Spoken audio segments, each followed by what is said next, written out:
Wel, mae wedi dechrau'n fuan yma, yn Gylch y Moch, a dwi wedi dod at dyn ei hun, Phil Foley. Bore da, sut wyt ti heddiw? Reit da, diolch. Mae'n brysur yma ben bora. Yndi, mae dda gweld ti'n brysur, a gystadleuaeth sgynnon ni rwan ydy newydd sbon iawn i y sioe frenhinol, sef gystadleuaeth i gael qualifier i bencampwriaeth yn Mulfern yn mis Medi, be maen nhw'n alw fo'r Young Pig of the Year, ac da ni'n hynod falch bod Cymdeithas Moch Prydain wedi defnyddio ni fel un o'r sioiad sydd yn gymwys i fod yn un o'r qualifiers, ac da o beth bod y sioe yma'n cael ei chynrychioli, a dwi'n siŵr fydd hyn yn hwb i'r dyfodol i gael mwy o foch yma wrth bod nhw'n gwybod bod ti'n sioe qualifio ar gyfer y brif bencampwriaeth Moch ifanc y flwyddyn. Ia, felly mae hyn yn mynd i arwain ymlaen at y sioe yn Malvern, dydy? Yndi. Wedyn mae gennym ni yma wan y cystadleuaeth i'r ei gwrw di hein.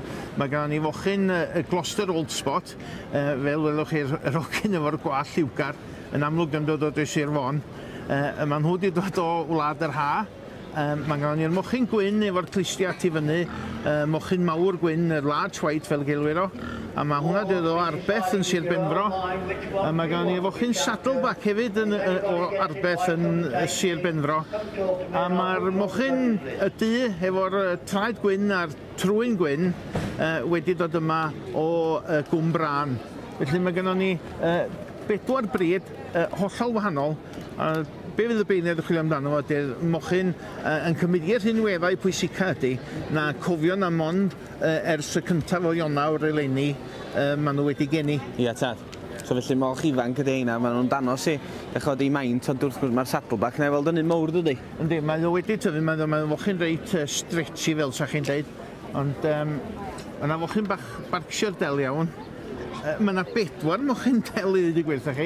Mae'r Gloucester Old Spot, chi, hen fryd, y bryd sydd yn blasu oras am dwywaith am y peth.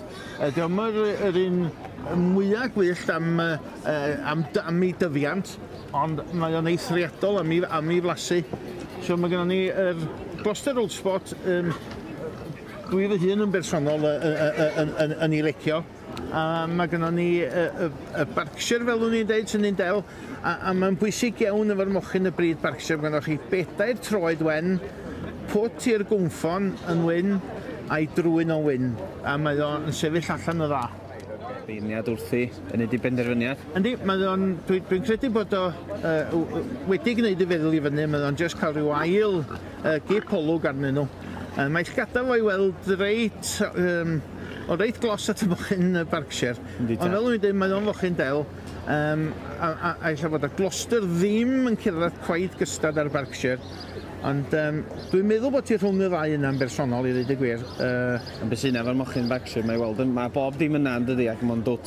Mae siap dan o fo, mae llwyn arbennig o dan o fo, a dwi'n gwybod bod na sbio'r foch ar gyfer y bridio da ni'n fan hyn, ond mae rhaid cofio bridio ar gyfer cig da ni gyd yn diwedd. Gan i weld wan, mae o bron wedi gwneud i feddwl i fyny. Ond mae gynno fo 4 o foch. Reit da o foch ifanc, mae rhaid i fi ddweud. Mae'r gwaith yn mynd i fewn i ddangos nhw. A heddiw, mae'n weld diwrnod bach gwell i dangos nhw heddiw. Mae'n haws dangos nhw dwydd yma. Welchi, dim mawrth oedd ni'n llethol. Da bod ni'n cael tywydd da, cofiwch, ond mae'n lot haws i'r mochyn pan ni'n cael tywydd fel hyn. A da chi'n gweld o heddiw, maen nhw'n dangos i hynna'n gymint gwell. Mae'r canlyniad cymryd dipyn amser, mae'n siŵr, mae'n aipyn o waith rhwngthyn nhw gyd. Wel, pen da chi'n beirniadu dosbarth a da chi'n cael y gwahanol fridiau yn yr un dosbarth, mae'n rhaid chi fod yn gwybod chydig, nid gwybod dipyn go lew am bob bryd a chi'n wedda'r bryd. A wedyn mae rhaid chi ddyfalu yn o sawnd a chi'n saff o'ch pethau. So, gan i weld yn union y lle mae'n mynd. Dwi'n siŵr bod o'n barod dwan, a dyma ni. Y mochyn Berkshire. Da iawn, gan.